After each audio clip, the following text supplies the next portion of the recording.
lovely.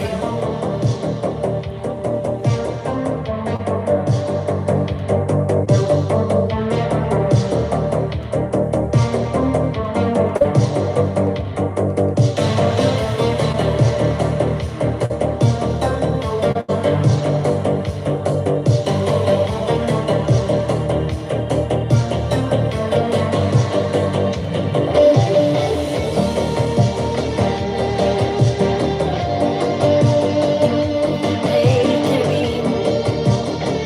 Hey, lovely. Hello, Kimberly. Hey, Anna. Hey, Nana Sherry. Hello, Pamela. Hey, Leslie Marie. Thank you for the heartbeat. Hey, Paul.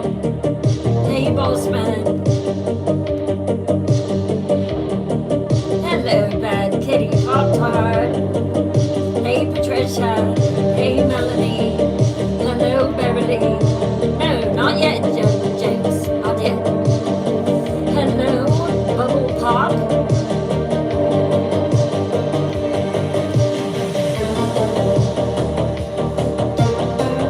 Hey, honey.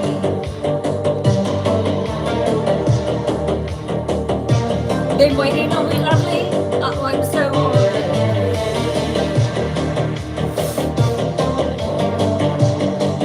Who's excited about paranormal night?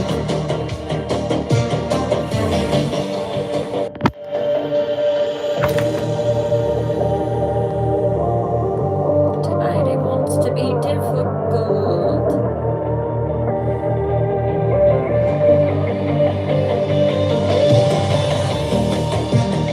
Come on in.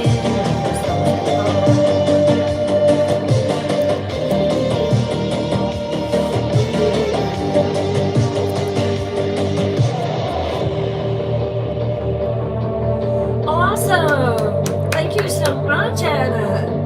Hey, Leslie Marie. Good to see you. I'm doing good. I'm hanging in there. Hey, Judy. Hey, Julie. Hey, X.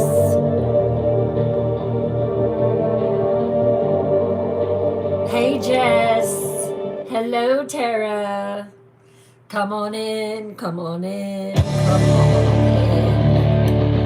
I am working on getting the cameras how I want them tonight. Just wanting to fold out. Is that good?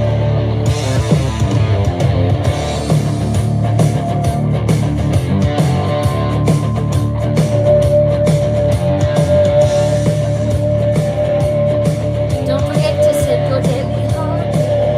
It does help.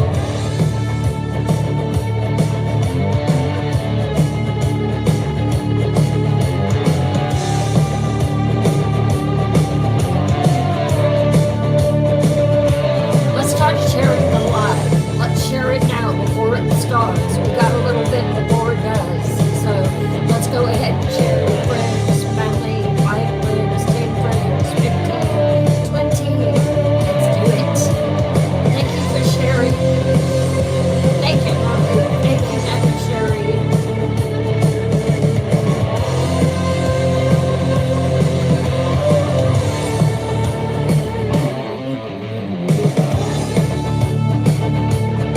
Hey, Penny.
Good. I still don't think that he got what he should have got. Hey, Mary, come on in. Summer story time.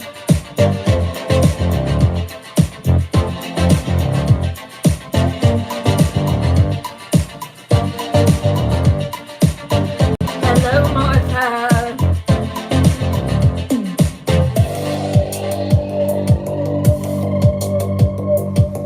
Hey, Jim Rocks. How are you, darling?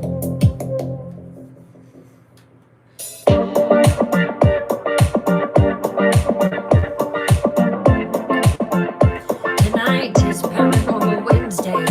Where are we headed to? Indiana.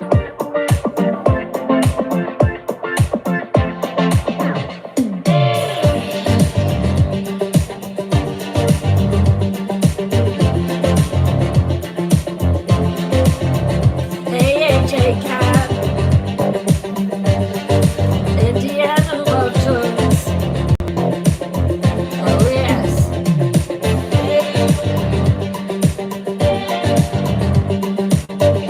Are you from Indiana?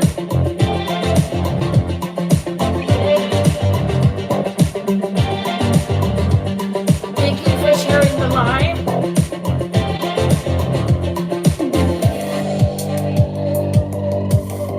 What's up, AJ?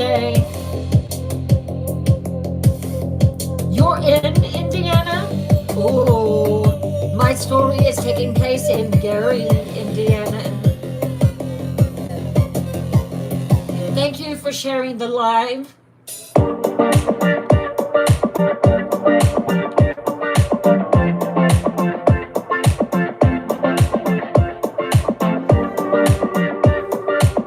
Yes.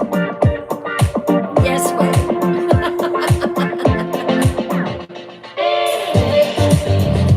Hello, YouTube. Hello, Isabella. Welcome in. Welcome in.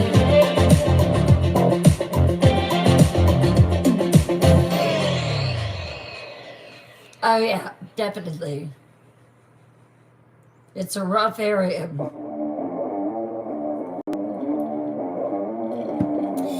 Alicia, Indiana girl, what's up? Tonight is your state.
Thank you, Anna.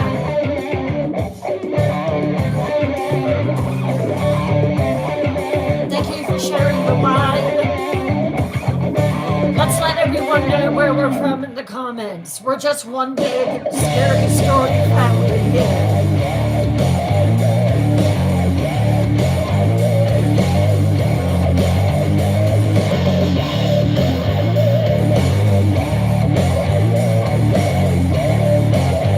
Frostburg, Maryland. Love it. I do like my rock and roll. Central Florida, welcome in. Virginia, New York, Nebraska, Wilmington, North Carolina. Hello, bad bitch Rachel. Hello, Wild Bill. I mix it up. I do. I mix it up. I play music that is motivating, gets us going, gets my blood going so I can tell a story. West Virginia, Beverly. Massachusetts. I'm from South Carolina. Austin. We have quite a few Texans in here.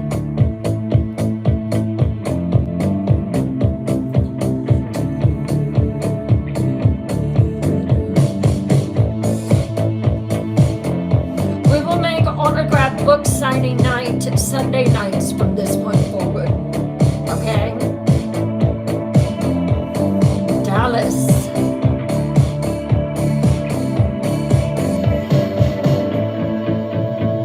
Six minutes.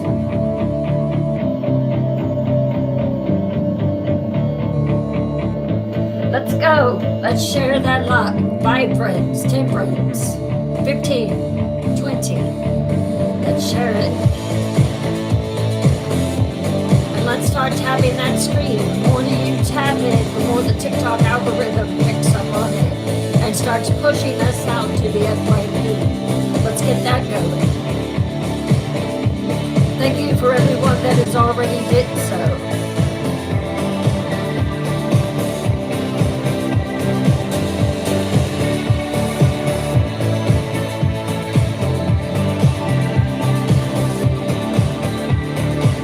Northern Virginia. Hello, Eddie.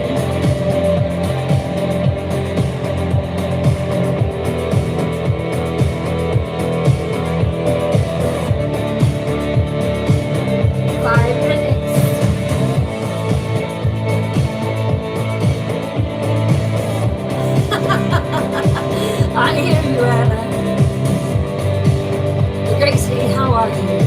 Hello, Diana.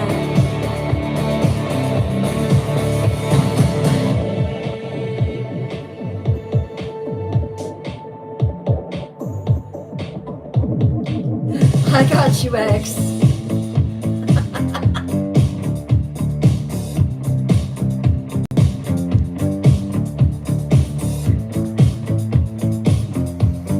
Drinking out of my Twisted Tales live cup.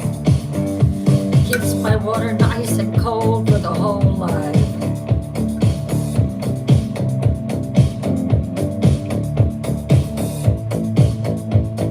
I am good, Gracie. How are you? Hey, Cece. DJ Miss. Thank you for the follow. Do you like stories? Hello, Carol from Manassas, Virginia.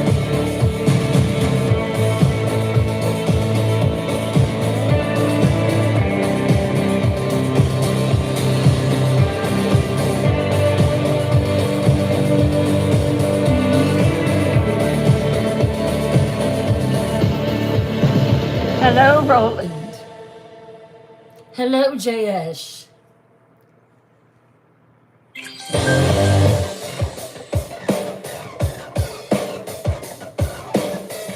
Awesome. Florida, welcome in. Jeff, thank you for sharing the live. Bo Diddley, hello.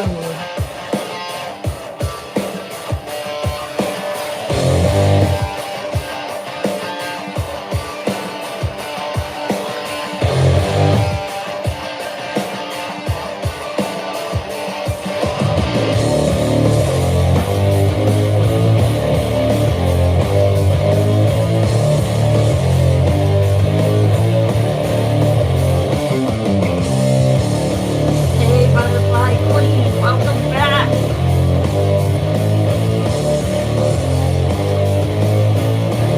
Tonight is Paranormal Wednesday. Are you ready to be scared?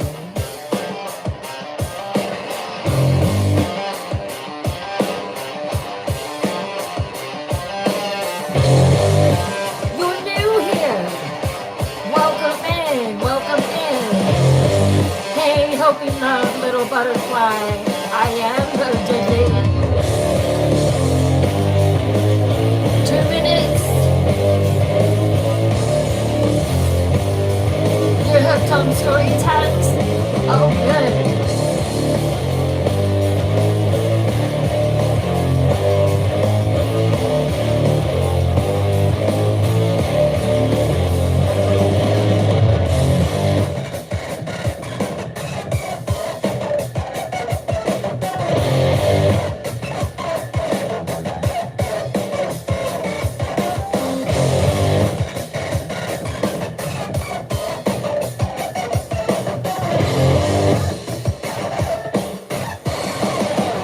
Hello there, YouTube. Do you like scary stories?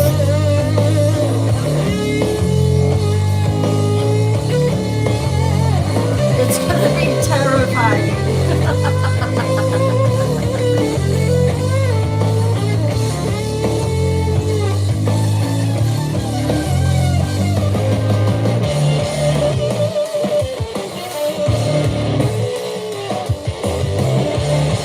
That's all I tell Bo Diddley.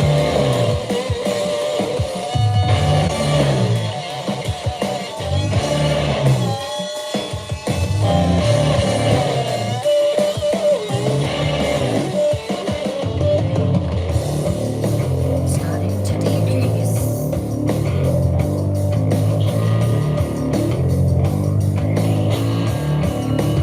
Thank you, Angie, for subscribing.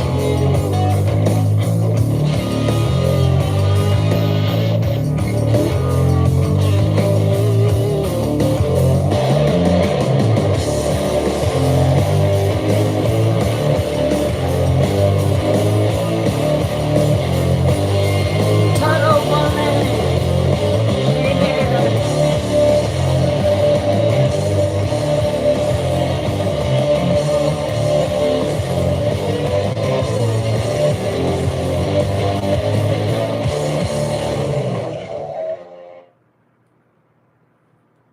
Who's ready for a scary story? Let me know in the comments.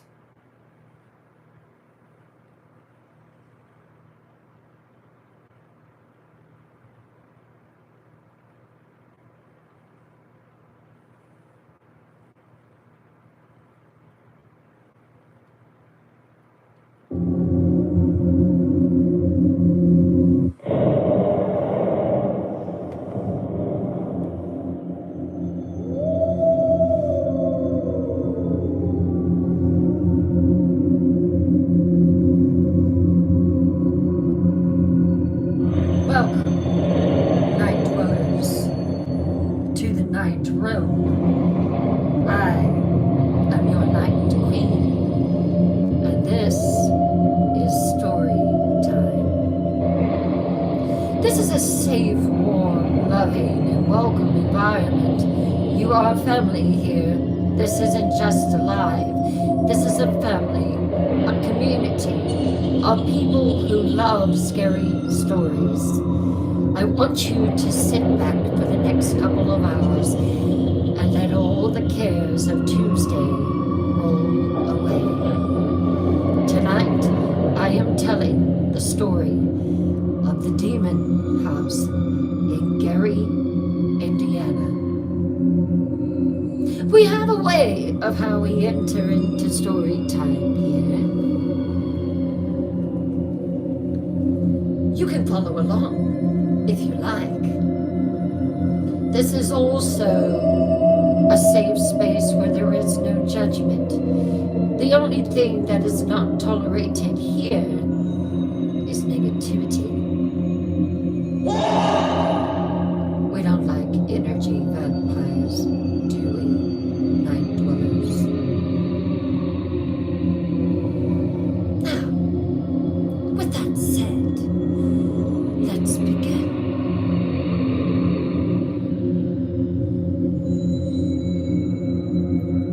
Lower your lights.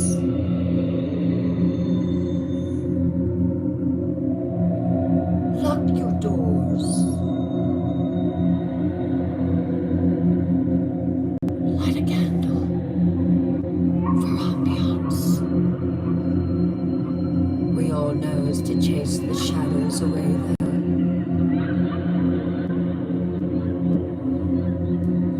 Pull your curtains nice and tight. Wrap yourself in your warmest blanket to avoid the chills that are about to pull up your spine. And let's begin. Thank you.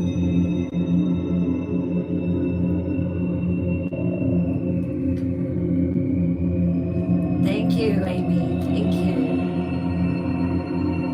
Thank you, Marvo.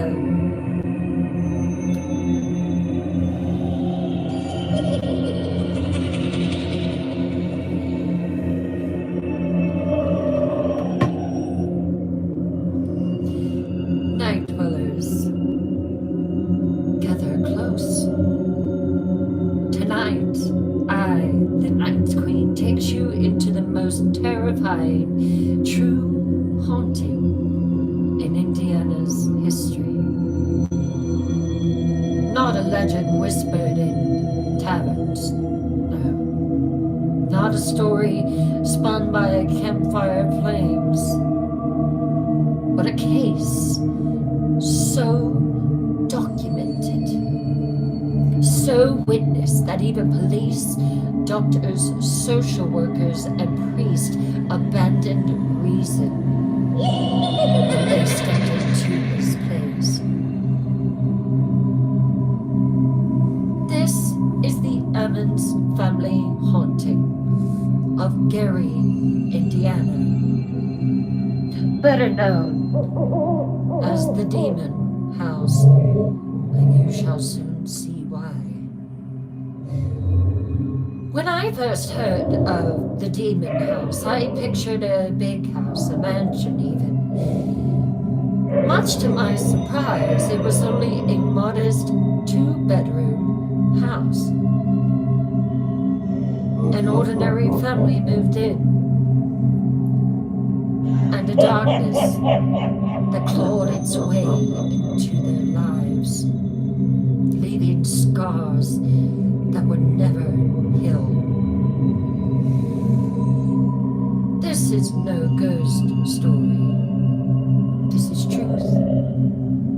And tonight, it belongs to you.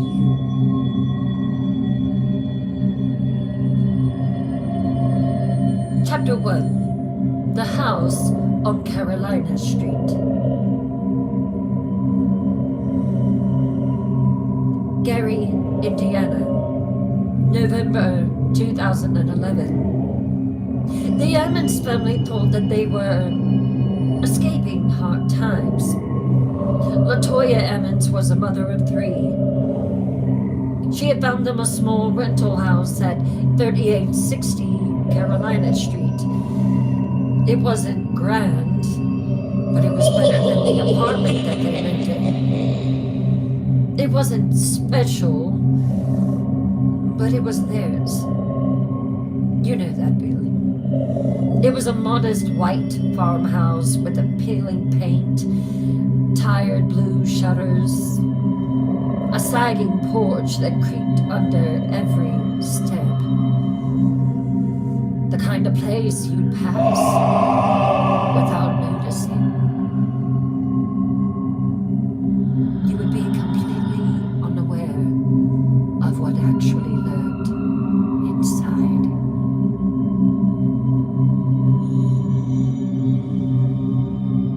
But sometimes it's actually the places that no one notices that hide the deepest fears. Oh yes.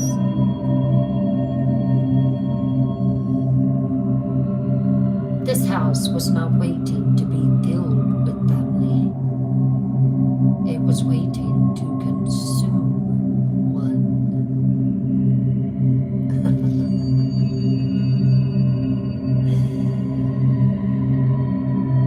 LaToya's mother, Rosa Campbell, helped with the move.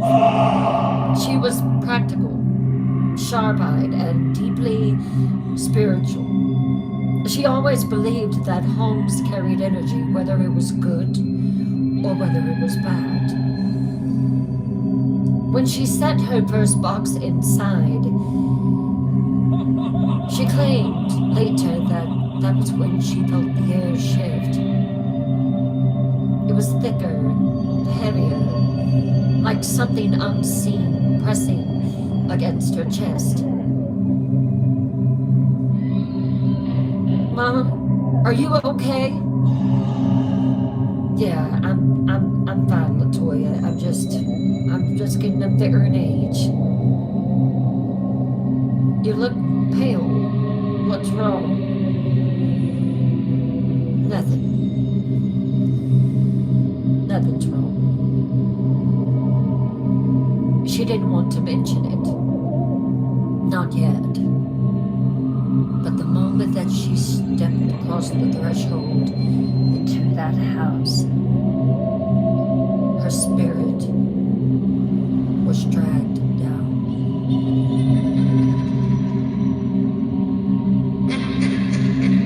The family settled in. November's chill gnawed at the windows, and the Indiana sky turned slate gray. The snow came. It should have been an ordinary winter, but on the second day, Rosa walked onto the screen porch and froze. The porch screens were covered. Covered in what, Brit? Flies. In November. That was a bit odd, wasn't it? It was not just a few. It was hundreds. Their bodies clung in clusters, wings buzzing furiously, black against the pale mesh screen. Again, let me re-emphasize, it was winter.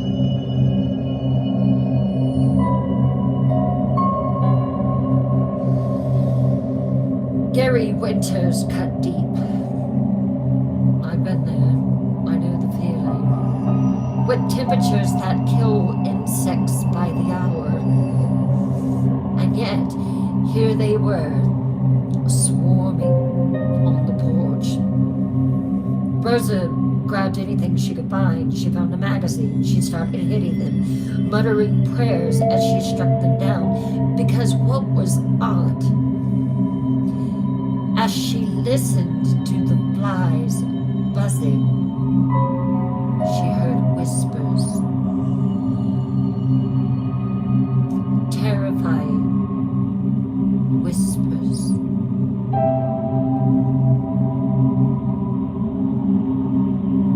She was leaving smears across the screens, the ones that she was able to unalive. She thought it was done. She didn't tell LaToya about it. LaToya was too happy.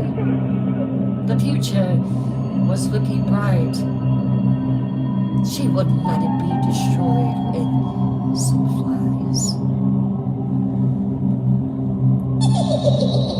But then hours later, after the children were put in bed, LaToya was sitting in the living room. "What's that sound?"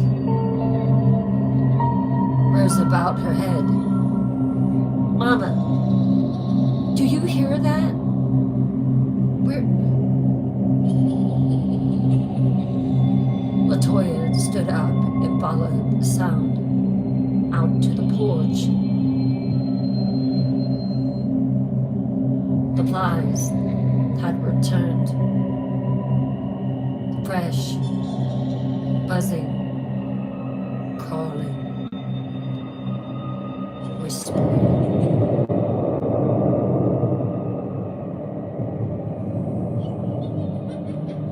"What the heck?" LaToya said. Rosa decided to tell her then. "There was a passel of them this morning. I tried to kill as many of them as I could, but I swear they're back even heavier than they were. In November? Mama, it's cold. They should be dead. I'm gonna have to get an exterminator out here." But Rosa knew these were no flies that could be exterminated. The next day, when they woke up, there were more. The next week, still more. No matter how many they killed, they always came back heavier. She called the exterminator, and he honestly didn't know how to explain it. She told the children not to go on the porch, because the moment that they stepped outside on the porch, they were consumed by flies.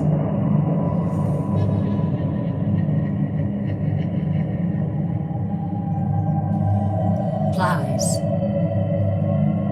if you didn't know it,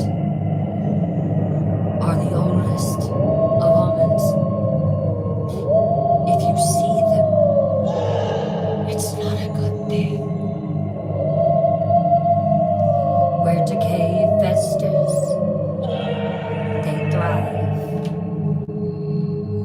Where death wails, they gather. And already death was waiting on Carolina Street. Inside, the house felt restless. Part of it was because of the constant buzzing of the flies. At night, the floorboards creaked.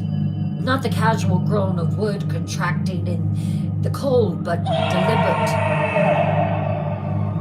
"Mama, why do our floorboards make so much sound?" Rosa just turned and looked at LaToya. "Honey, that's not old bone settling. That's men's footsteps." Rosa stiffened one night when she heard them rise from the basement. 1, 2, 3, slow and measured, as though someone was walking up the stairs, but no one was down there. She pressed her palm to the wall and whispered a prayer.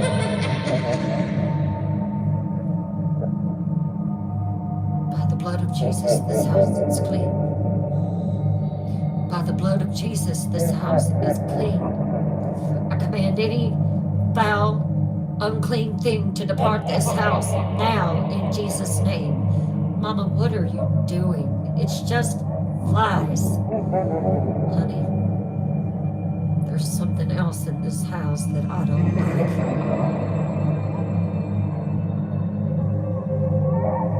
"That's a man's step that you're hearing.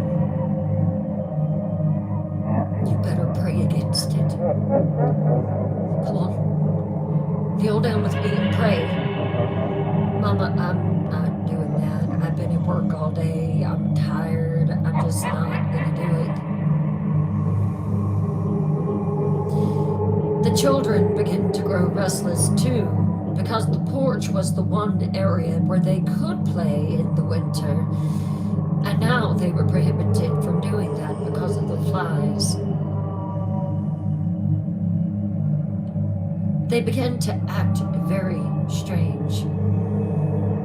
They would glance toward the same corner of the living room, eyes wide, lips parted, as though listening to someone that only they could hear. When LaToya asked what they saw, they only shrugged, but their lips quivered. Their bodies stiffened. Children see things that sometimes adults do not.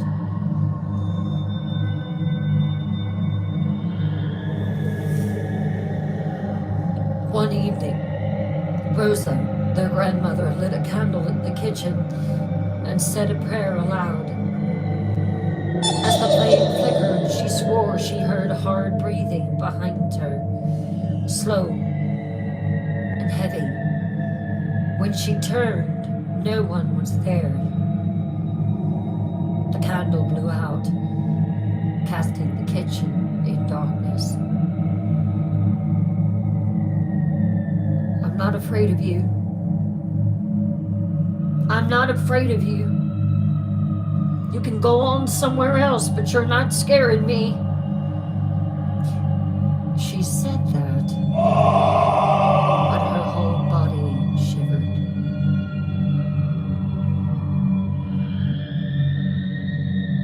The Ammons family had not been in the house even a full month yet. And already, the foundations of their lives were cracking. This was not the playful creak of an old house. This was not the simple infestation of insects. This was an invitation.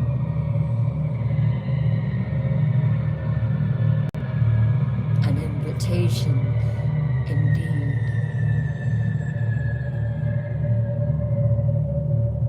Something was stirring beneath the roof.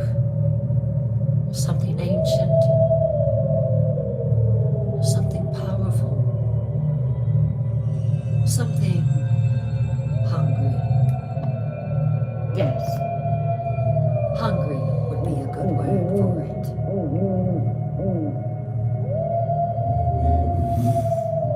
Question for you. If you moved into a new home and within days found swarms of flies in the dead of winter in your house, footsteps in the basement and shadows in the corner, would you have stayed? Or would you have left?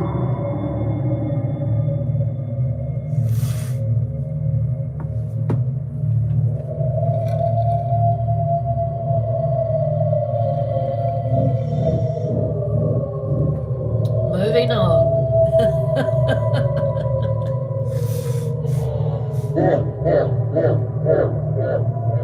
Chapter 2, Whispers in the Dark.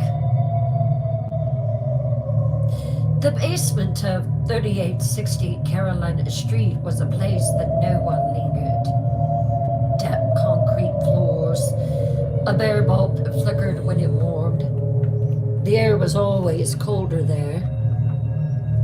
Not a natural chill, but a biting cold that made Rosa wrap her sweater tighter around her chest. Rosa said basements hold secrets. That's where people had things, she said. That's where spirits stay. At first, they only heard the noises, a knock, a scrape, and then the unmistakable rhythm of pacing. Steps back and forth, back Someone was living beneath them. LaToya dismissed it. She would walk down in the basement and there was nothing there. Nothing but her washer and dryer.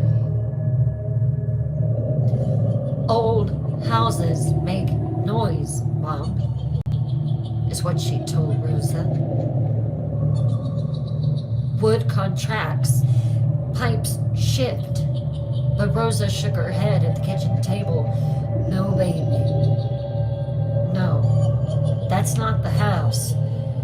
That's a man walking down there in that basement. A man? Are you saying that a man is coming in the middle of the night and living in our basement? Honey, this is not anything that is physical. It's spiritual. It's demonic. Oh, Mom. Come on. I want you to be here so you can help me out and help out the kids. But if you're going to keep talking this stuff, then you're just going to have to go, Mom. You're going to have to go back to where you were. I cannot have you scaring the children like this. So Rosa became quiet again.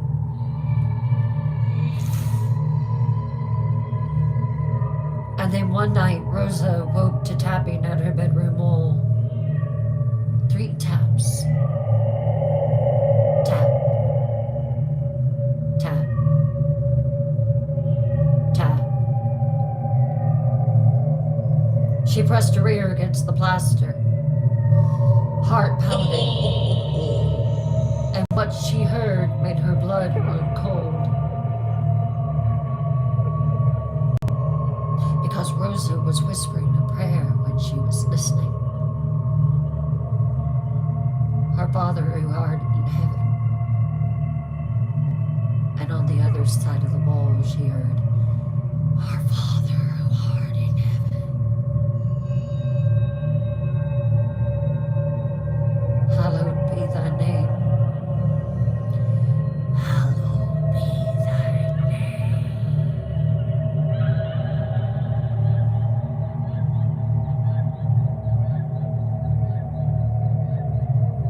She left her room and went to LaToya's room and knocked on the door.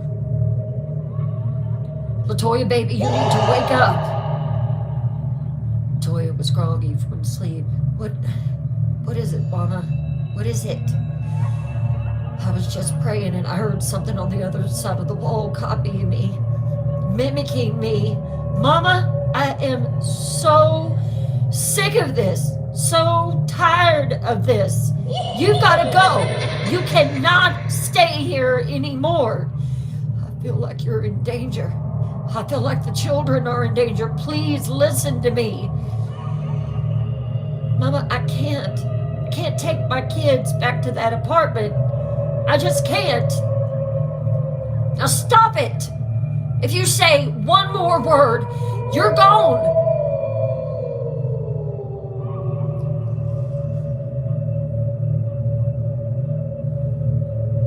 She didn't sleep in the bedroom that night, of course. She slept in the living room on the couch. What she had heard was so evil, so dark, that she couldn't close her eyes.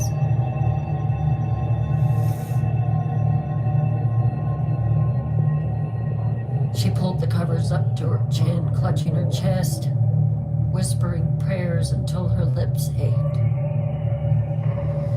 LaToya began noticing the children's behavior shift soon after that. Her daughter would stand in the hallway, staring at the shadows as though they were speaking to her. Her youngest son woke screaming, thrashing in his sheets, yelling, "Get off of me! Get off of me!" When LaToya rushed to his side, he had red marks across his arms and legs.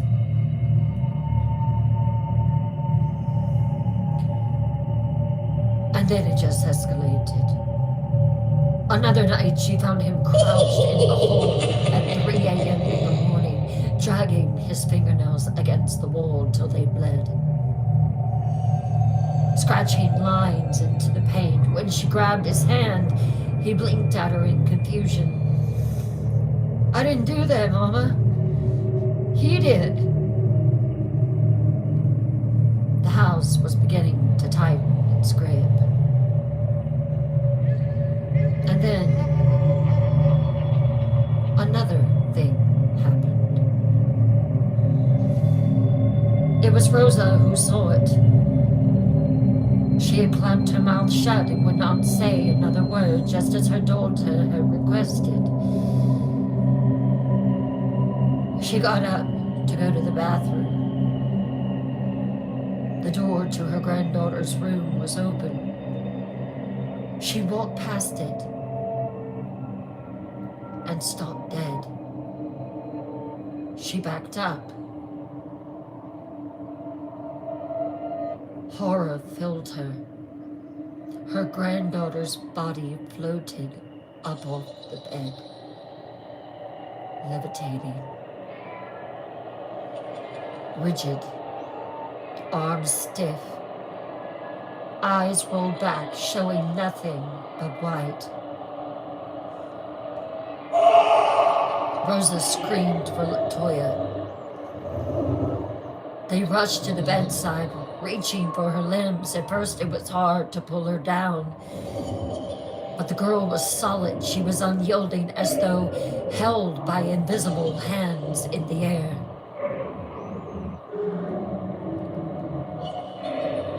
Rosa did what she knew. She began to pray. Latoya had refused to join her earlier, all those weeks ago. But now, seeing her daughter floating in midair above her bed, she joined her. Her voice was breaking, crying out. She wasn't a big believer in God, but she needed something to help her child. So she copied what Rosa said. "In the name of Jesus Christ, bring my daughter down." The air shifted. The girl dropped immediately to the mattress, just like that, limp as a doll. She gasped, awake, confused. When they asked her the next morning, she remembered nothing.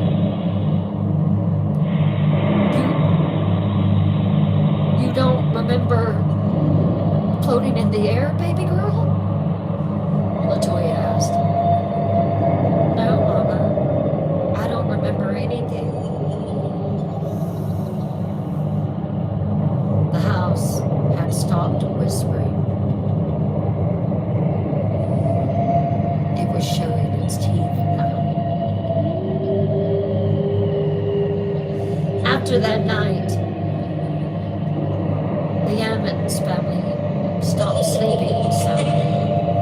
Rosa began keeping her Bible clutched against her chest, like a night watchman. She would not sleep at night. She did her sleeping during the day to protect her family. Latoya apologized endlessly for calling her mother a liar. They decided to take shifts because Rosa was older. She needed her rest.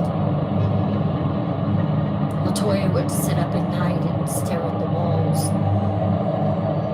waiting for the next sign. She could feel it in her gut.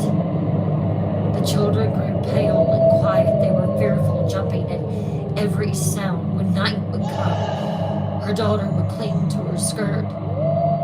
"Mama, I'm scared." "I know, baby girl, but you're going to be okay. I'm right here with you, and as long as I'm with you, you're going to be okay." There was no laughter in the Ammons house. Once bright was now dimmed into silence. The family didn't know it yet, The house was just beginning to show. And what a show it was going to put on. Question. If you saw your child levitate above their bed, unconscious, would you rush forward to grab them? Or would you flee the room in terror?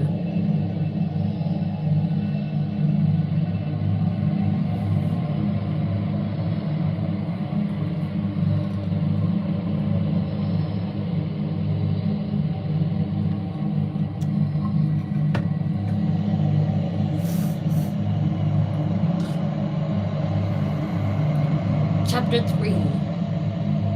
Children of the house.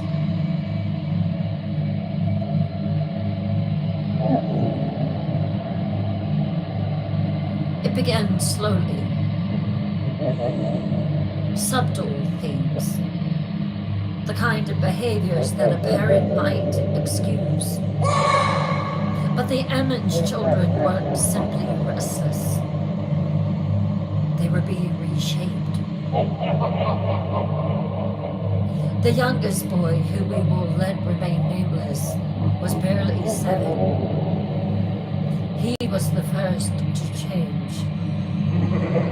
He began making growling noises in play, guttural sounds that made Rosa frown. She thought it was childish imitation of a movie, but as she began to listen, the growls deepened, becoming inhuman, vibrating low in his chest. One night, LaToya had went out with a friend. She very rarely had girls' night, so Rosa told her she would watch them. One night, as she was sitting in the living room watching TV, her grandson's voice dropped so low that Rosa swore it wasn't his voice at all.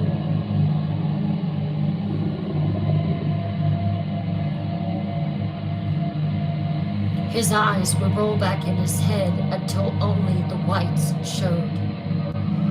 He would grin, a wide, unnatural grin, and whisper things his family had never heard him say.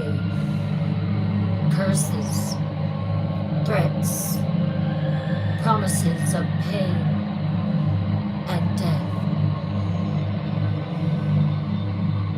LaToya tried to reason with him. She begged her mother, and she prayed over him. Sometimes he stared at her with those blank eyes and said in a voice that was not his own,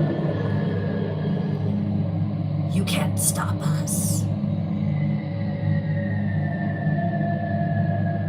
It wasn't just the young son, though. The daughters suffered too. She awoke at night shrieking that hands were dragging her across the carpet. When Rosa rushed to her, she saw the evidence. Long red welts across the girl's arms and legs, as though burned into her flesh. Invisible hands that would leave visible marks.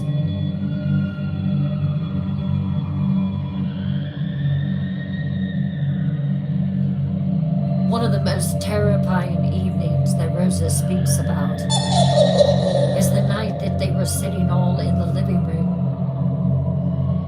The only light was the TV light. The little boy always sat crisscross applesauce in front of the TV. She watched him. She watched him rise off the carpet by at least 8 inches. He was not sitting on the carpet. His body rose, and then it slammed down on the floor. He cried out in pain, clutching his shoulder. He said that something had been moved. Rosa's knees buckled. She couldn't believe what she was seeing.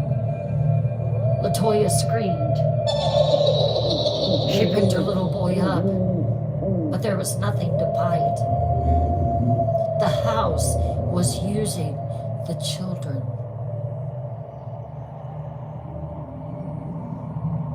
And then came the moment that no one could deny. You see, the state was watching LaToya because of her past. Their eyes were on the children, and that was part of the reason that she had moved from the apartment to the house. There was an unexpected visit. When that night that her little boy levitated up off the floor and said something moved his shoulder, she had to take him to the emergency room. When the doctor asked her what had happened to her son, she was scared because she knew what it was going to look like, that she was the one that had abused him and pulled his shoulder out of joint. A nurse called the Department of Child Services. The boy sat in his grandmother's lap as the social worker asked him questions. And then, as she was talking to him, he hissed at her. His body was tense. His eyes rolled back in his head, showing only the whites, and his grip widened. And then slowly, impossibly, he placed his feet on the wall.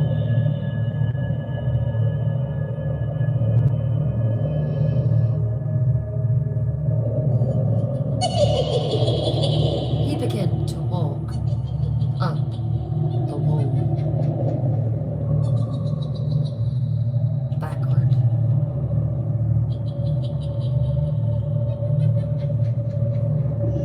His body defied gravity in front of the nurse, the doctor, and the social worker. His feet pressed against the plaster. He climbed until he flipped over Rosa's head and landed on the floor. He hissed like an animal at the social worker. The nurse screamed, stumbling into the hallway. The caseworker refused to re-enter the room. They both wrote it down. They both signed their names. This wasn't family hysteria anymore. This was documented, witnessed. The children were no longer children. They were vessels. At night, their laughter was gone, their play silenced. Instead, guttural voices filled their throats. Their eyes stared into corners.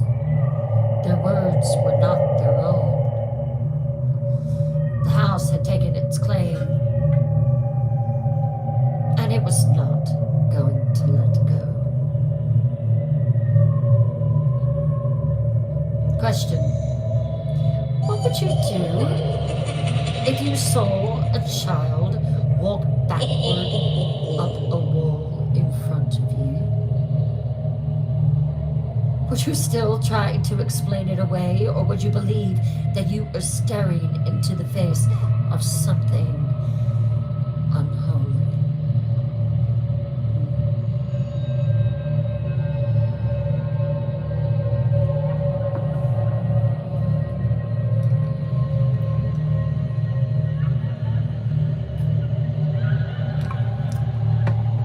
Let me know in the comments if you're enjoying this story. Chapter 4, Law and Disorder.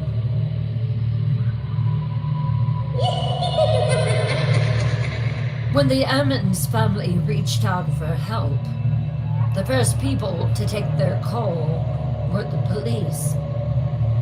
Although I don't know what they would have done. Gary, Indiana wasn't new to strange reports. It was a rough city. Domestic calls gone bad, abandoned homes where squatters whispered about strange lights. But the reports from 3860 Carolina Street were different. As LaToya tried to explain it to the police as best as she could. Now tell me exactly what you've been experiencing, ma'am. Footsteps. Footsteps. The officer scribbled it down. What else? Objects moving. Objects moving. Children behaving erratically. Children Ma'am, what are you talking about? On paper, it read like hysteria.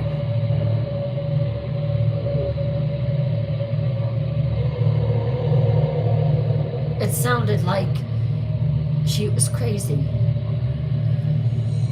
But when the officers arrived at the little white house, what they found unsettled even then.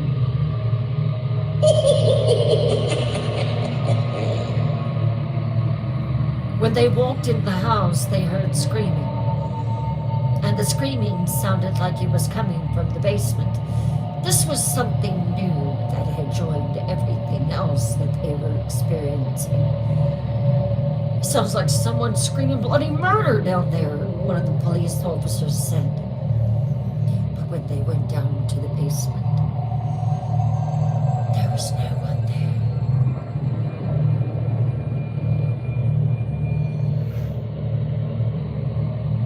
And the basement was damp and cold, and the air was heavy with the smell of rot. Their flashlights flickered against bare concrete walls, and that's when they saw it. Wet footprints across the floor, fresh, pressed against the floor, but no one had walked there. They followed the tracks until they just simply stopped in the middle of the room. It was like someone had walked into nothingness. One officer bent down to touch the floor. The concrete was dry, no leaks, no water. Yet the footprint clearly glistened, as though someone barefoot had just stepped through. Their radios crackled. Not the usual static, but sharp, piercing burst, followed by words, garbled, almost like voices bleeding through. One voice said, "Leave." Another one whispered, "Get out." One officer pulled his radio very close to it, his face drained of color. "Did one of you just say my name?" "No, we didn't." And then another officer swore he saw a shadow dart across the basement wall. Tall, fast, gone before the beam of his flashlight could catch it. But he knew what he saw. They searched the house, room by room. In the living room, one officer felt pressure against his chest, as though something invisible had shoved him. Another felt his hand grow ice cold, numb to the bone.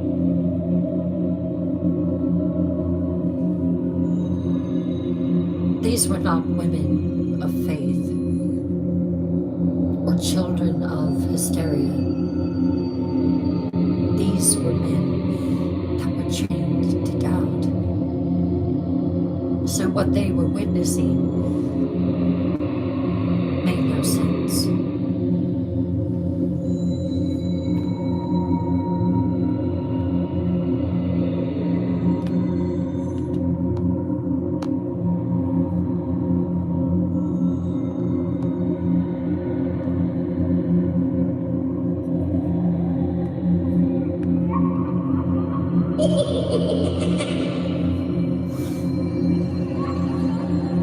But when they left 3860 Carolina Street, their reports didn't sound like routine paperwork anymore. One officer, when he made it out of the house, he vomited in the driveway, his stomach twisting violently. Another refused to drive the squad car alone. Their dashboard lights flickered and malfunctioned as long as they were parked in the driveway. The engine was new, but it kept turning on and turning off and turning on and turning off. At the station, one officer admitted he couldn't sleep anymore. He saw shadows move across his wall at night. Another swore that his radio, sitting on his desk, whispered, "Come back." None of them wanted to return to that house, but the calls kept coming in from LaToya, from Rosa. And yet it remained on their books, a case they could not solve, could not explain, could not bury. The Emmons family were no longer the only ones being haunted. Everyone that visited that house was.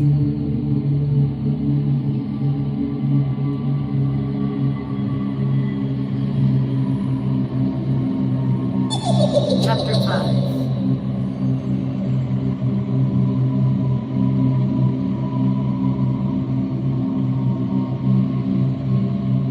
The Emmons family had endured the flies, the footsteps, the levitations, and the wall-walking horror. But their neighbors whispered. Their relatives doubted them. "You're going insane. There's nothing like that happening there." Authorities pressed harder. And so the children were taken away for medical evaluation to see if there was some explanation beyond the unthinkable. Hospitals are places of order. Clean white walls, polished floors, monitors beeping with rhythm and logic. They are not places where shadows belong, but darkness, my dearest dark disciples, does not obey the rules. When LaToya and Rosa sat in that hospital clutching their children's hands, they prayed that doctors would find the answers. Maybe it was something that was mental. Maybe there was nothing wrong with the house. They prayed that was the case. But instead, the hospital became another battleground. It began with the youngest boy. This was his second visit. He sat on the bed, twitching uncontrollably. His arms, his legs, his head. A nurse leaned over to check his pulse, and suddenly his small body stiffened. His back arched. His hands clawed the sheets. His lips curled into a grin too wide, too cruel. And then came the voice. Not the thin voice of a 7-year-old, but a deep, guttural growl that made the nurse freeze. Words spilled out in a language that she did not know. Spat like venom. The monitors around him crackled. The air smelled of copper, sharp and sour. The nurse shouted for help. One doctor who was Latin walked in, and what he saw made him say, "Dios mío," crossing himself. Two more staff rushed in. They tried to hold the boy down, but as they tried to hold him, his body lifted from the mattress. Not an inch, not two, but his entire torso rose rigid, trembling, suspended. nurse screamed. One doctor dropped his clipboard. Rosa collapsed to her knees, praying loud, her voice cracking with desperation. And then, just as suddenly, the boy dropped, gasping and sobbing. But he wasn't dropped on the mattress to protect his fall. He was dropped on the floor. He blinked, confused and crying. He remembered nothing, just the fall.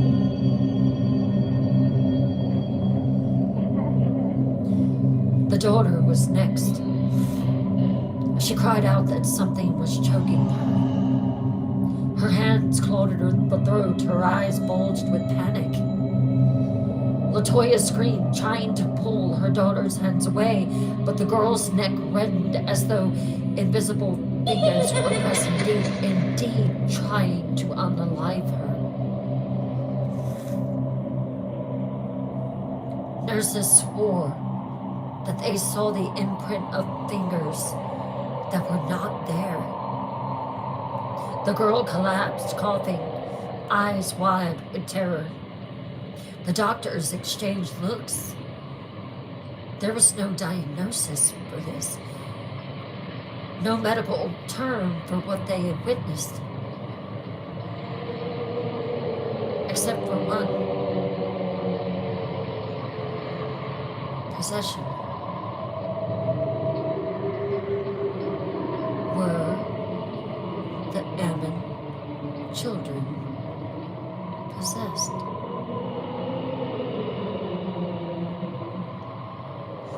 Later, the psychiatric staff evaluated Latoya and Rosa. They searched for delusions, for cracks in their minds, but all that they found in the mother and the grandmother were exhaustion, fear, trauma, but no psychosis, no madness. She was sane, and she was telling the truth. They had seen it for themselves. The staff signed affidavits. They wrote their names beneath the unbelievable. Doctors believe in science. They don't believe in the unbelievable. But they became believers that day. Nurses admitted they saw children levitate. Social workers swore they saw the boy walk up a wall. Doctors admitted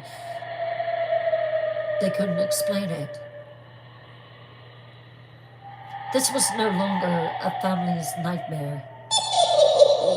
This was official record.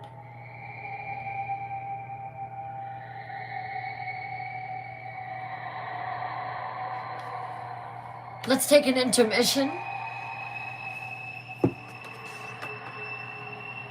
Let's take a brief intermission, and when we come back, we will finish the rest of the Demon House. I am enjoying this one. This one is good, and I will be right back.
How's everyone hanging in?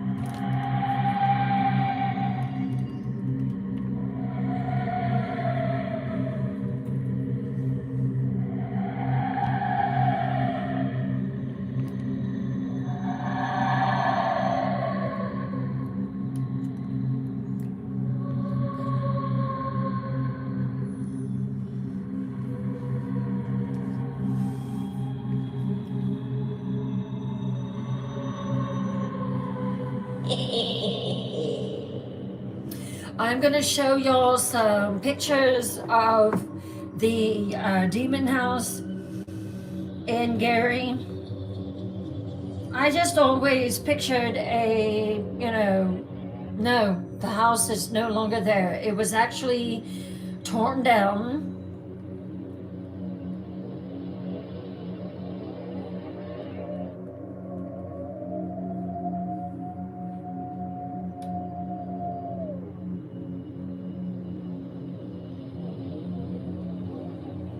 And when you see it, you're gonna be like, what? That's the demon house? Yeah, this is actually it.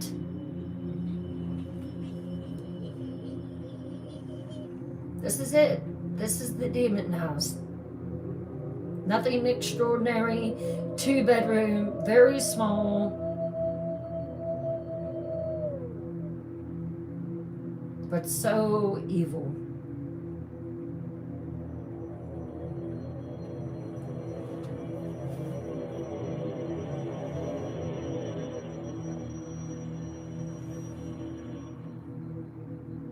Yeah, just small, exactly. Yeah, it does look like a house that you would see. Here's a side view of it. I believe it's this one here. Just common. Yeah, they claim that they did see a ghost in the window. Let me see if I can find that one. This is the basement.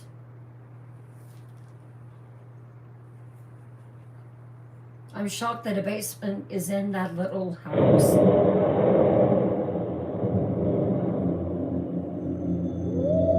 Hello, Debbie. How are you, darling? Very creepy.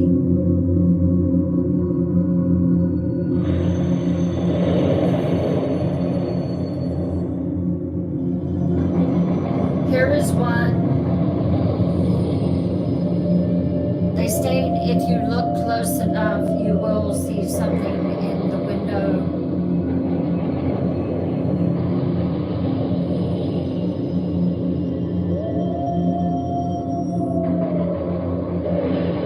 See it? Isn't it creepy, Penny? You see it? Yeah. See it over there, YouTubers?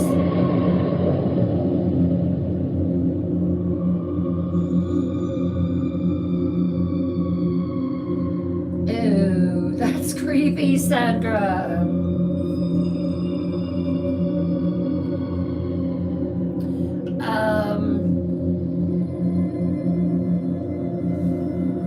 Here is one where they call it the haunted house.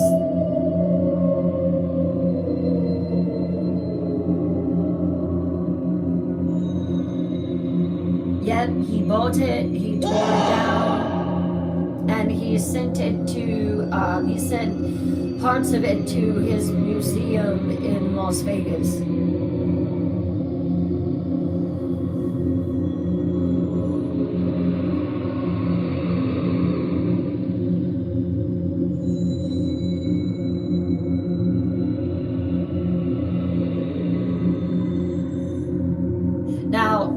if this was someone else that was living in it at the time, but this was in winter.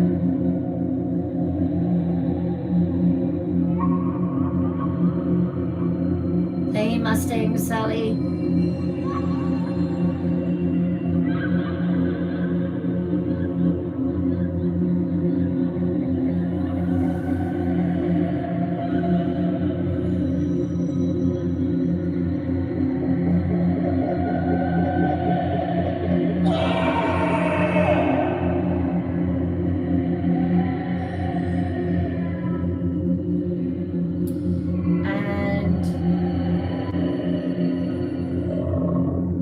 So yeah, nothing real grand about it. Just a typical house.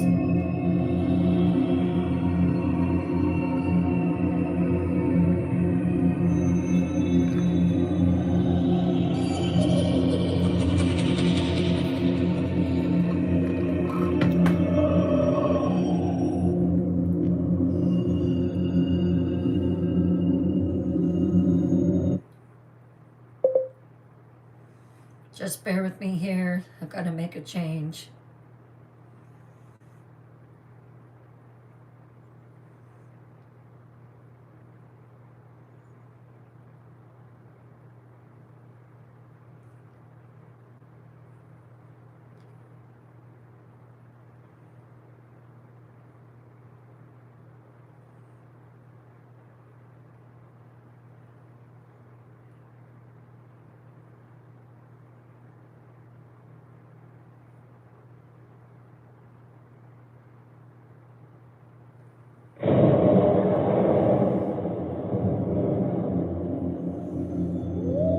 Hello, Glenna. Probably. I would say so.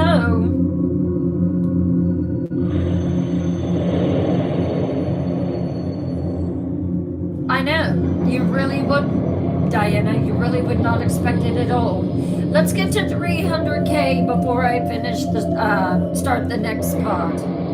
300K. Looks like we're close to 250K now. So let's get to 50K. I've heard good things about Zach Bagans. I've heard bad things. I don't know. Hey, Carrie King. Yeah, he had it torn down.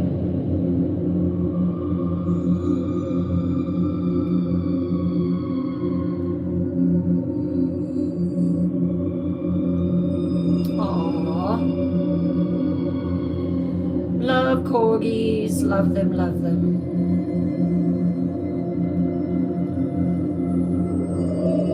If you are new here and I haven't met you, say hi. Let's keep those stickers going, Grims. That's what makes the live look exciting, is all those stickers. Let's utilize them tonight. Let's push them. They look beautiful. Well, spooky.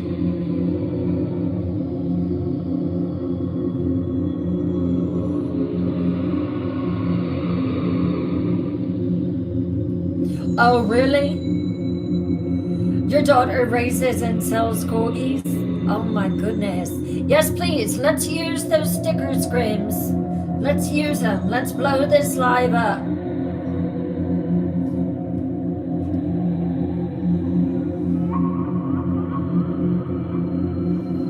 I will tell the rest of the story when we get to 300K. Then we only have 100 more K to hit.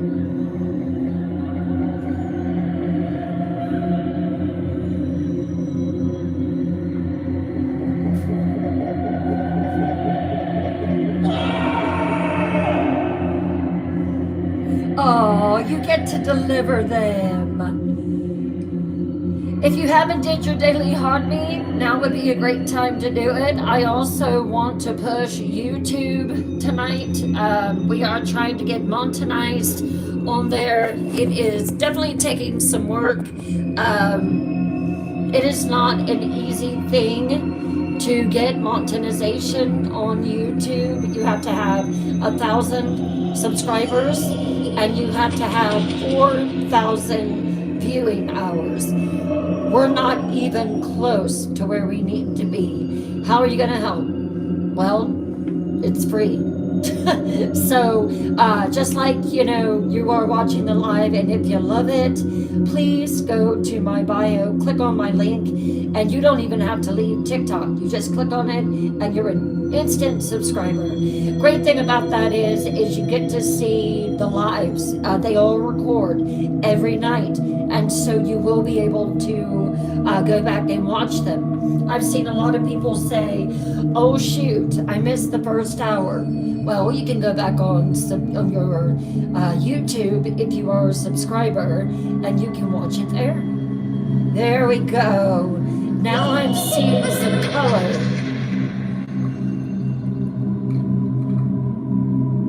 Thank you, thank you. Let's keep that going. That would stop me dead in my tracks if I was scrolling through a live and saw all those stickers. I'm like, uh-oh, something exciting is going on here. Most definitely.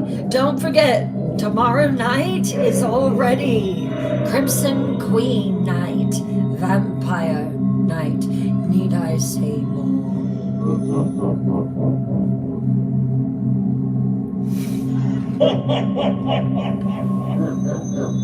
So funny.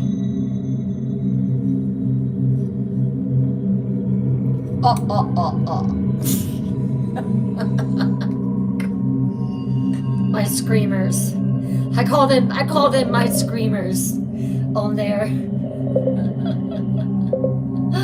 Good, good, good. Hey, Carrie King. Hello, Lid. Thank you for the stickers. Thank you. We're at 200, almost 280K.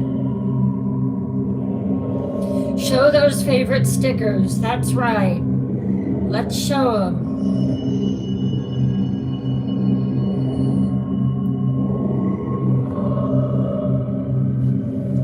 That's awesome, Alicia.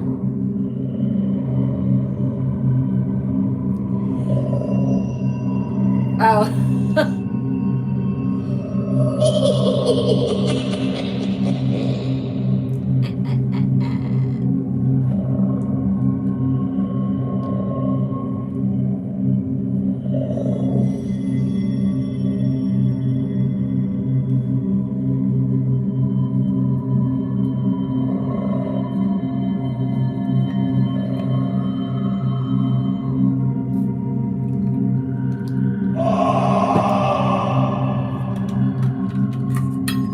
Sorry guys, I'm having to refill my water.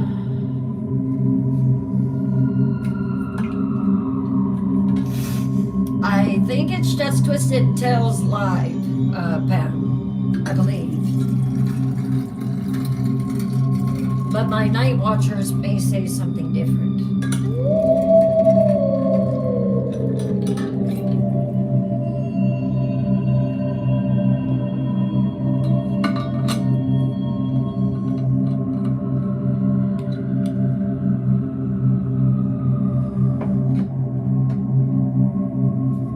Yeah, so much stuff here is free. Discord is free. If you love this community, come on over to Discord and hang out with us.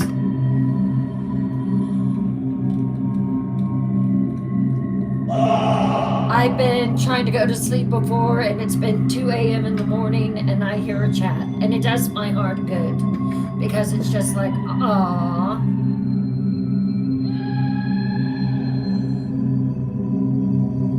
Yes, that does count. That does count, Sandra. Oh, I'm so glad, Rebecca. How are you doing?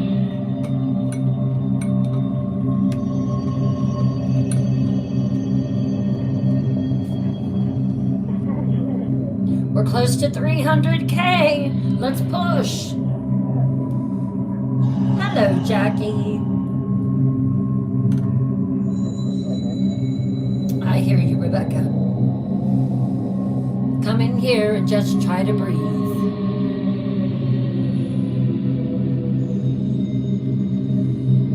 Glenna, I see you in YouTube.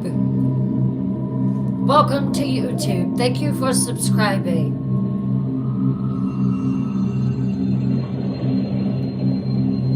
We are almost there.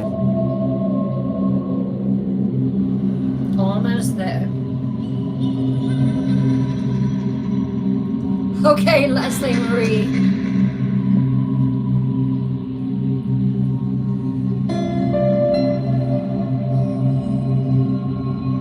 You're on both, Glenna?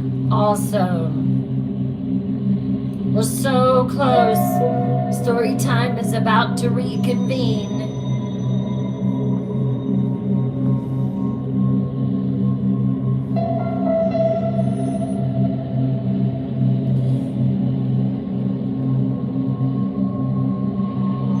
I want to go over 400K, but if we hit right at 400K, that's good. That's just the expectation from this point forward. We can't go back on that. So thank you all so much.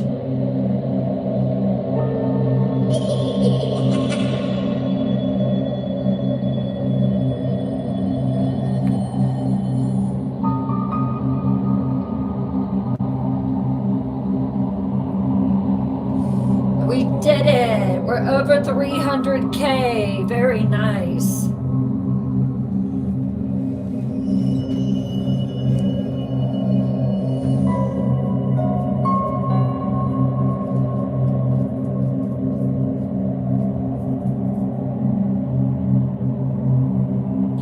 All right, Night Dwellers. Let's keep sharing the live. Let's keep posting. Just because we're halfway in doesn't mean that, you know, we can't stop, cannot keep sharing the live and liking it and tapping it and doing all that good stuff. Wonderful job. Wonderful job.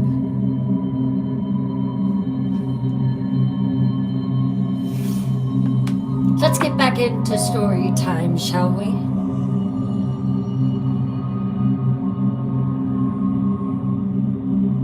Lower your lights.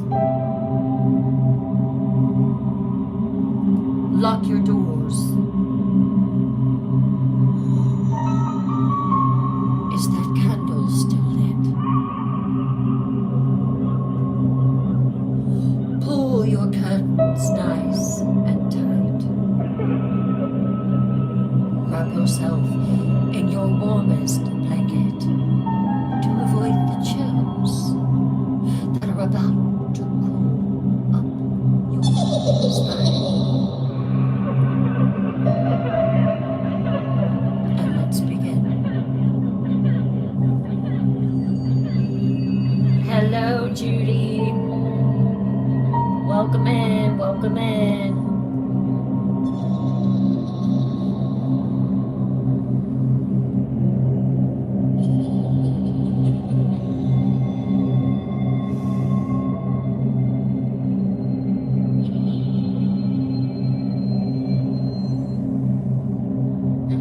Chapter 6. The Priest.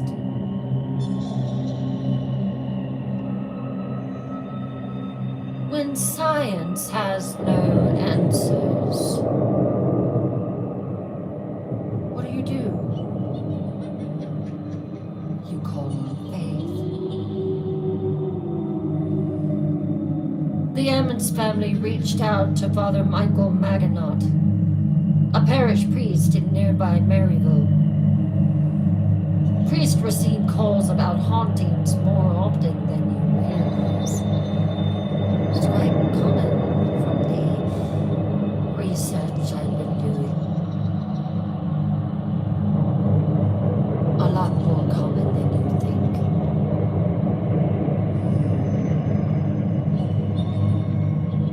Most turn out to be creaky pipes, grief-stricken imaginations, or ordinary shadows mistaken for evil.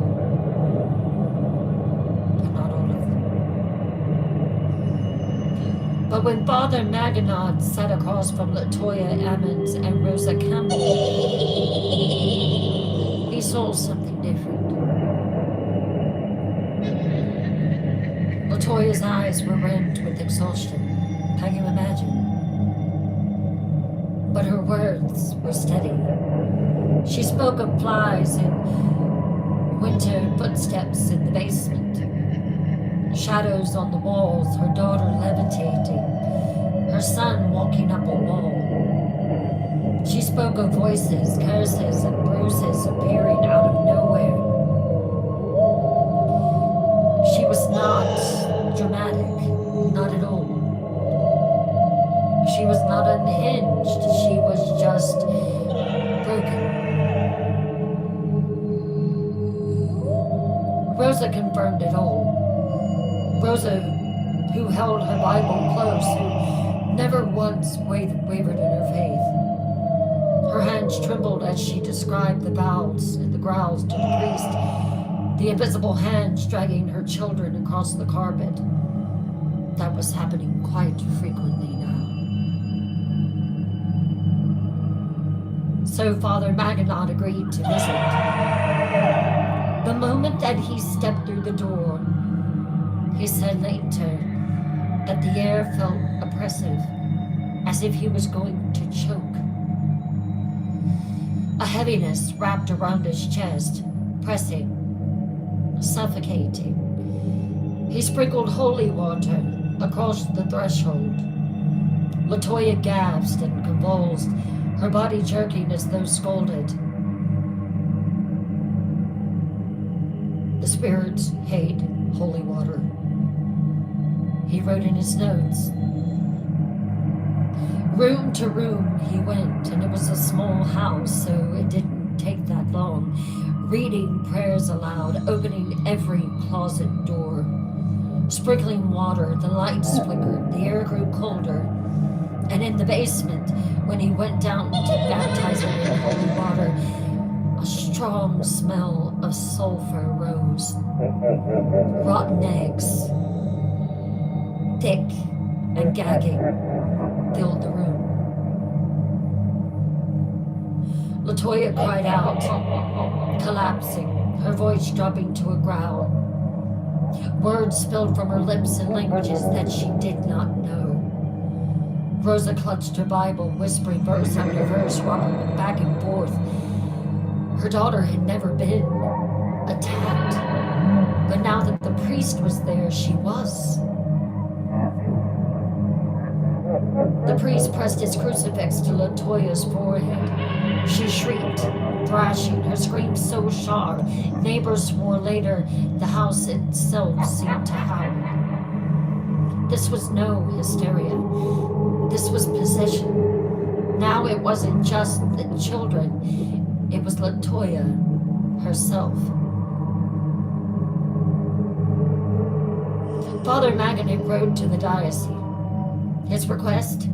Permission to perform an exorcism. Rare, dangerous. They always say that. Almost never approved. But the reports from the doctors and the social workers and the nurses, and now his own eyes, were undeniable. And the bishop granted permission. The battlefield was set.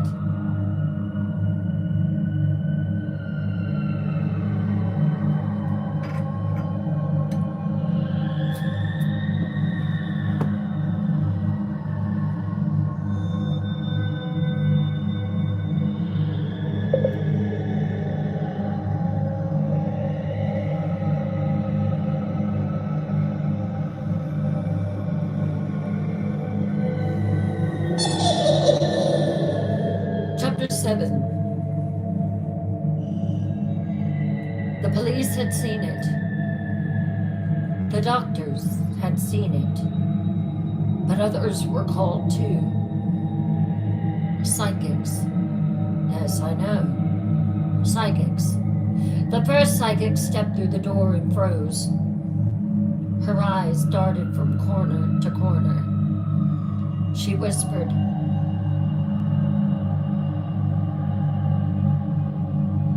she opened her eyes.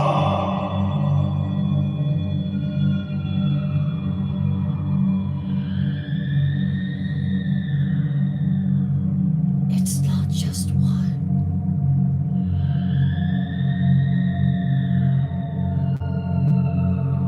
It's many,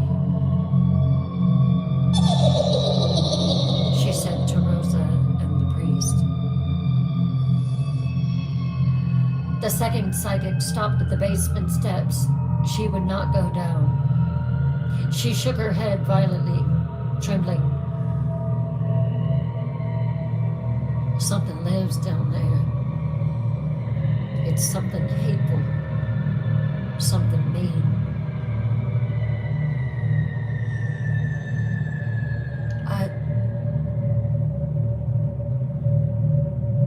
It's many of them.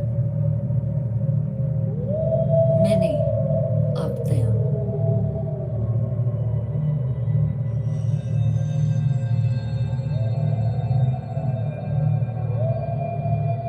The one psychic who had said, it's not just one, it's many. And then the second psychic that said, it's many of them. The third psychic that was called, she gave them a number. And when you hear what this number is, of how many demons that the Amnon family was fighting, you will be shocked. Not 20, not 50, not 100, 200 demons. The point of origin, the psychic said, was in the basement.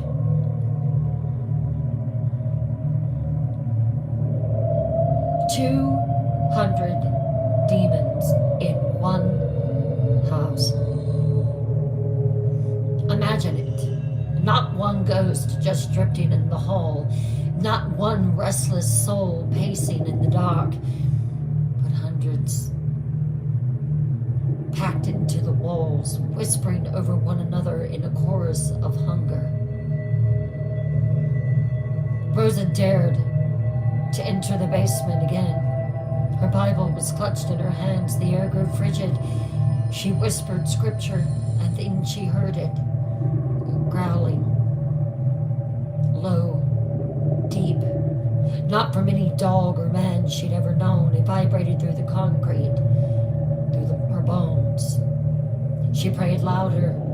The growl grew louder too, closer. She fled, stumbling up the stairs, tears streaking her face. Later, she told Latoya, "We are surrounded by evil here. Latoya, we have to leave. We have to take your babies, and we have to leave. They don't want us here. There are more of them than we can count, and we can't fight them." 200 demons infesting a modest house in Gary, Indiana. Why?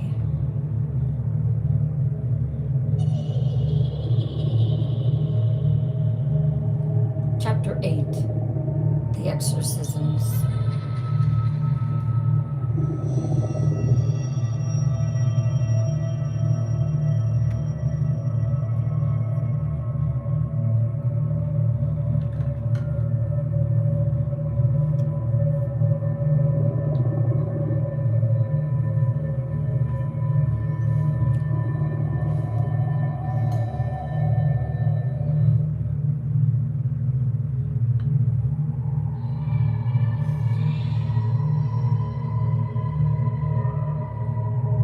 Father Maginot returned, Bible in one hand, crucifix in the other. He had prepared himself, fasting, praying, strengthening his faith for over a week, because he knew what he was about to face was not a simple haunting. The first exorcism began with prayer in English. Holy water splashed, guttural screams. Latoya convulsed, her eyes rolling back in her head. A guttural roar spilled from her lips, shaking the walls. The second exorcism came in Latin. The air stank of sulfur. Rosa swore shadows moved across the ceiling, blacker than the dark. Latoya spat curses in languages that she had never heard. Her body arched unnaturally, tendons straining, her mouth stretching wide as if to tear. The third exorcism was the breaking point. The crucifix grew hot in the priest's hand. Latoya writhed on the floor, screaming, hissing, her limbs bending in unnatural ways. Her children cried. Rosa sobbed, clutching her Bible until the pages tore in her grip. And then it just stopped. The house grew still. Latoya collapsed, gasping, sweat soaking her clothes. Rosa fell to her knees, whispering prayers of thanks. The children clung to her. Father Magnan, pale and drenched, whispered, "It is done." But Rosa swore she still heard footsteps in the basement at night. And Latoya swore she still saw shadows crawl across her wall. But at least they were silent. But darkness never leaves without leaving scars.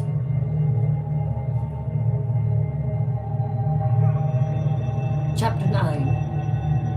The Empty Lot.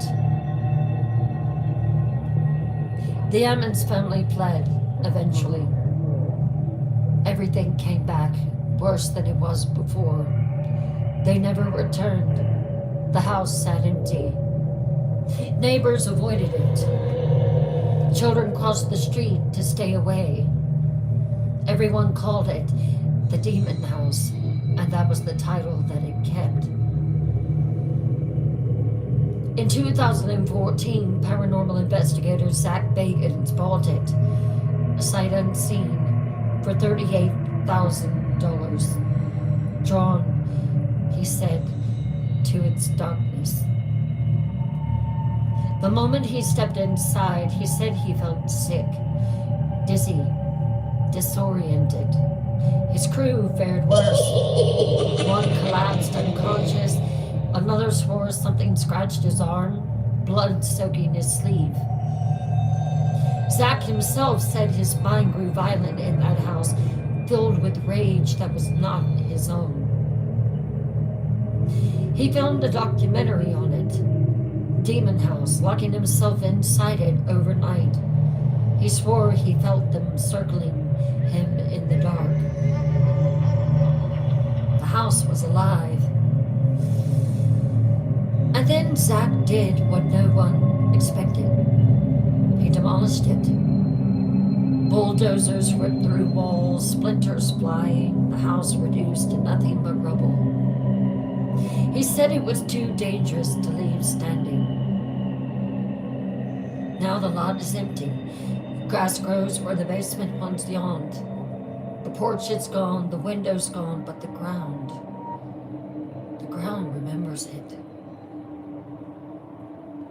Neighbors still whisper footsteps at night, hearing screams, crunching through grass where no house stands. Shadows still flicker across the lot, though there are no walls left to hold the lights. The house may be gone, but the question is, what lived there? And why was that house chosen? Whatever is there, it's never left.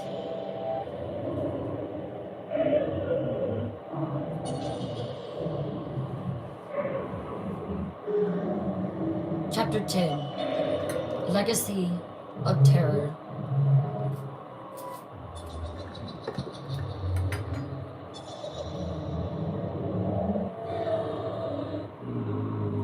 Let's push for that 400K, everyone.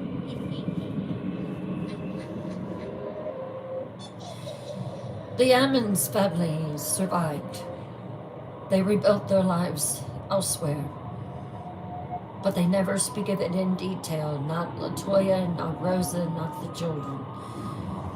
LaToya refuses interviews. She will not do them. Rosa will not drive down Carolina Street. And the children that are now older, they live in silence about what they have endured. But the records remain. The police reports, hospital notes, social workers, affidavits, a priest's testimony.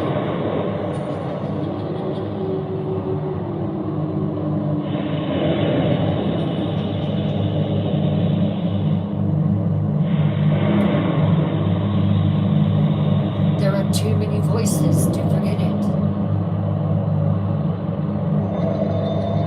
Too many signatures that signed on what they saw. Too many witnesses who swore they saw the impossible. This was not rumor. This was not a myth. This was real. The Gary Demon House is gone, but the terror lingers. And the question that chills more than any shadow is not whether it happened, but whether it could happen again. Because if such darkness can infest a modest rental house in a forgotten corner of Indiana, then it can happen anywhere. Even here. Even now.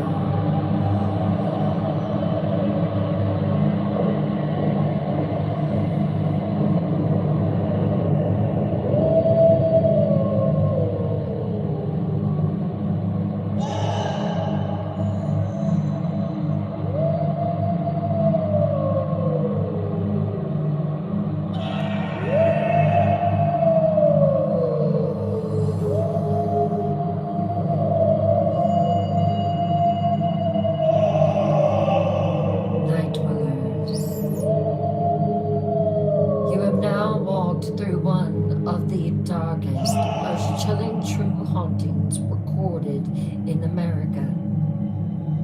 This was not whispered legend. This was not folklore. This was the Ammons family haunting of Gary, Indiana. A case so well documented that doctors, police, social workers, and priests all fled its grip. The house may be gone, the porch torn down, the walls reduced to rubble. But what happened? Within those walls still lingers in every shadow of that street, in every whisper of this story. The darkness has no boundaries, night dwellers. It does not respect time or place. It waits for those who dare to listen.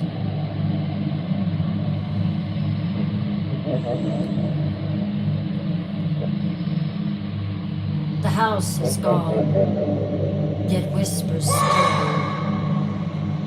In rusting soil where shadows play. A porch once sat, a screen once tore, but silence now guards every door. Flies in winter, a cursed sign. Steps in basements, not aligned. Children lifted, bodies thrown. Voices speaking, not find their own. Doctors prayed when science failed. Police grew pale, their courage failed. A priest stood firm with cross in hand. Yet still the darkness claimed the land. 200 demons, shadow fed, on fear, on screams, on prayers unsaid. Walls collapsed, the ground swelled fast, the future chained unto the past. So if you walk on Carolina's street and feel the earth beneath your feet, listen close and you may find the whispers stirring in your mind. For evil waits, it never sleeps. It burrows deep, it claws, it keeps. My stories burrow deep where they cannot flee.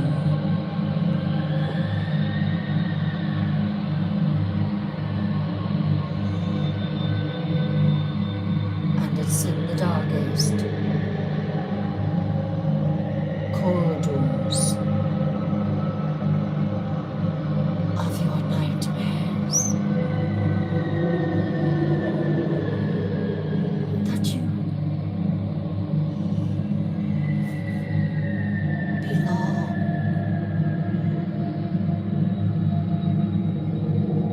to me.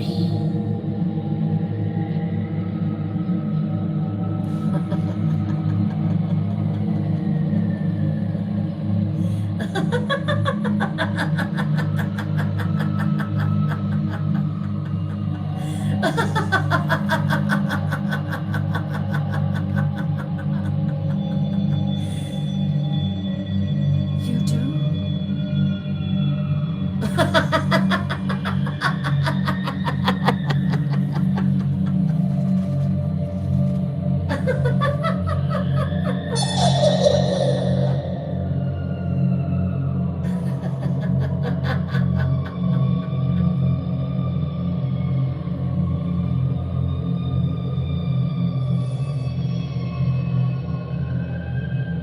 Pleasant dreams.